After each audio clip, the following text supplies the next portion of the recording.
అమ్మ నమస్తే అమ్మ. నమస్తే తల్లి. అమ్మ మనం కొంతమందిని చూస్తాము, ఎక్కువగా దేవుణ్ణి నమ్ముకున్న వాళ్ళు దేవుణ్ణి మొక్కేటప్పుడు ఏడుస్తారమ్మా. తెలియకుండానే వాళ్ళ బాధలు చెప్పుకుంటూ ఏదో చెప్పుకుంటూ ఏడుస్తారు కదమ్మా.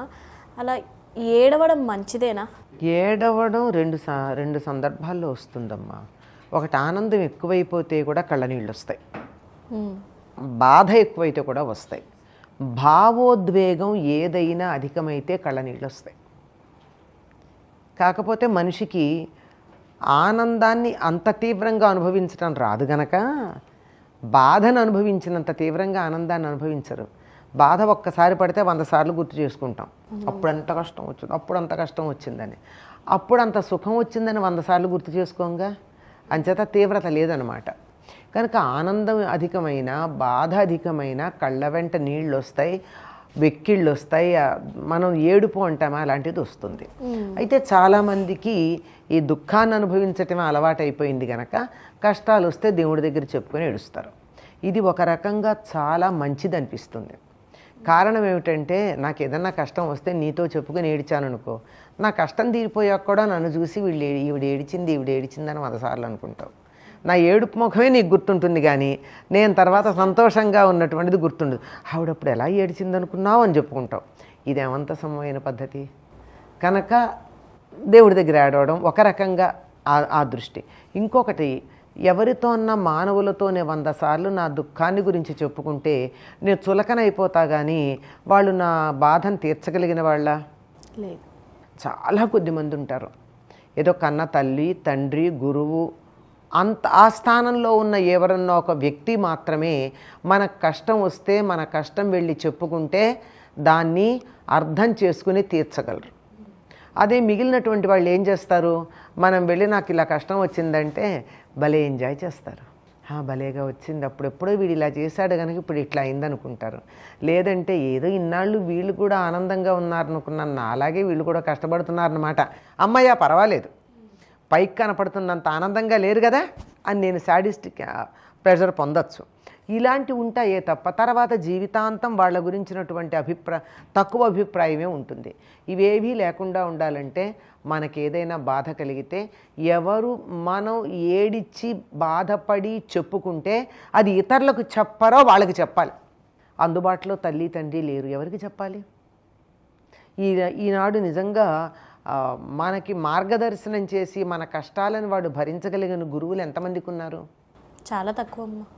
నాకు మంత్రోపదేశం చేస్తాను డబ్బియ్యమనేటటువంటి వాళ్ళే ఉన్నారు తప్ప, నాకింతమంది శిష్యులు ఉన్నారు అని చెప్పి ఇలా తిరిగేటటువంటి వాళ్ళే తప్ప, నిజంగా శిష్యులుగా స్వీకరించినటువంటి వారి కష్టాలన్నీ మేము భరించి వాళ్ళ కష్టాలన్నింటినీ మేము తీరుస్తాము అన్న గురువులు ఎంతమంది ఉన్నారు? లేరంటల్లా, తక్కువ మంది ఉన్నారు. నాకు తెలుసు కనుక అంత నమ్మకంగా నేను చెప్తున్నా, ఉన్నారు. కానీ ఎంతమందికి అందుబాటులో ఉన్నారు, ఎంతమందికి అంతటి నమ్మకం ఉంది? అటువంటప్పుడు 10 మంది దగ్గర చులకనైపోకుండా, 10 మంది దగ్గర తర్వాత మన గురించి వాళ్ళు తక్కువగా మాట్లాడే అవకాశం ఇవ్వకుండా, మనసులో ఉన్న భావోద్వేగాన్ని చెప్పుకోవడానికి తగినది ఎవరు? దేవుడే. ఆయన ఎవరికి చెప్తాడు? అందుకే ఏమిటో, ఎందుకలా బాధగా ఉన్నావు, ఎందుకలా మొహం అలా ఉంది, నువ్వు చెప్పు, ఇంట్లో ఏమన్నా కష్టాలు ఉన్నాయని అడుగుతూ ఉంటారు చాలామంది. ఎందుకంటే తెలుసుకుని ఆనందించడానికి.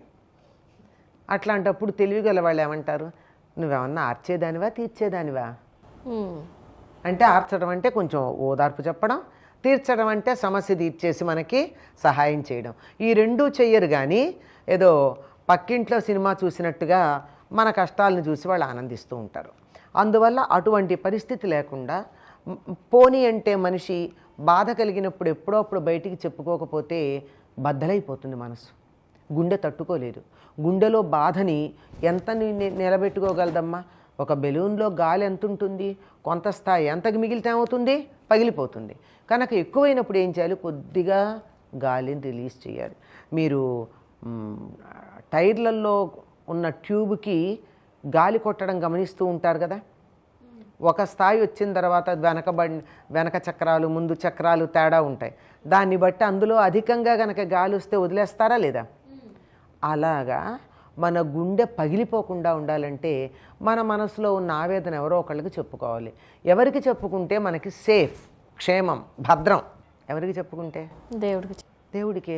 ఆయన ఇంకెవ్వరికీ చెప్పడు మన కష్టాన్ని. వీలైతే తీరుస్తాడు, లేదా తట్టుకోగలిగిన ధైర్యం ఇస్తాడు.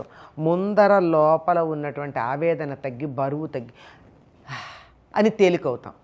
ఈ తేలికతనం అవుతుంది, సమస్యకి పరిష్కారం దొరికే అవకాశం ఉంటుంది.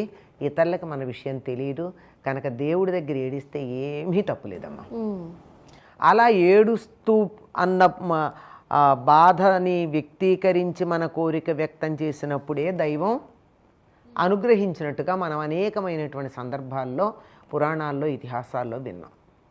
ఎందుకంటే ఆషామాషిగా నాకు ఉద్యోగం ఇయ్యి, నాకు మంచి సంబంధం చూడు, మా పిల్లలకి సీట్ వచ్చేట్టు చూడు అని చెప్పి బుర్రెక్కడో పెట్టుకొని పూజ చేస్తూ ఉంటారు. జపం చేయమంటే కూడా ఉద్యోగం మీద దృష్టి ఉంటుందే తప్ప మనం చదువుతున్న మంత్రం మీద దృష్టి ఉండదు. ఇప్పుడు భావోద్వేగం ఎక్కువైపోయింది, తీవ్రత ఎక్కువైపోయింది. అప్పుడు ఎక్కడుంటుంది? దేవుడు ఎలాగో తీర్చాలి కనుక దేవుడి మీదే ఉంటుంది. అందువల్ల తీవ్రత ఎక్కువ ఉంటుంది, భావోద్వేగం ఎక్కువ ఉండడం వల్ల ఆ సమయంలో అన్నటువంటి వాటికి ఫలితాలు ఉంటాయి. కనుక ఎక్కడో ఏడవకండి, హాయిగా దేవుడి దగ్గర ఏడవండి, అంతే. దేవుడికి చెప్పుకోండి బాధ, అంతే. ఇంకోటమ్మా గట్టిగా చెప్పాలంటే, ఇది మీరు అడిగిన ప్రశ్నకి నేరుగా సంబంధించింది కాదు, కానీ సంబంధించిందే. మనం ఇద్దరికే సమాధానం చెప్పాలి ప్రపంచంలో, ఆత్మకి పరమాత్మకి. ఇంకెవ్వరికి సమాధానం చెప్పాల్సిన పని లేదు, ఆత్మకి పరమాత్మకి. అట్లాంటప్పుడు ఈ ఆత్మ పడుతున్న ఘోష ఆ పరమాత్మకి చెప్పుకుంటే ఎంతో ఈ రెండిటికి ఉన్న అనుసంధానం వల్ల ఈ ఘోష తగ్గేటటువంటి అవకాశం.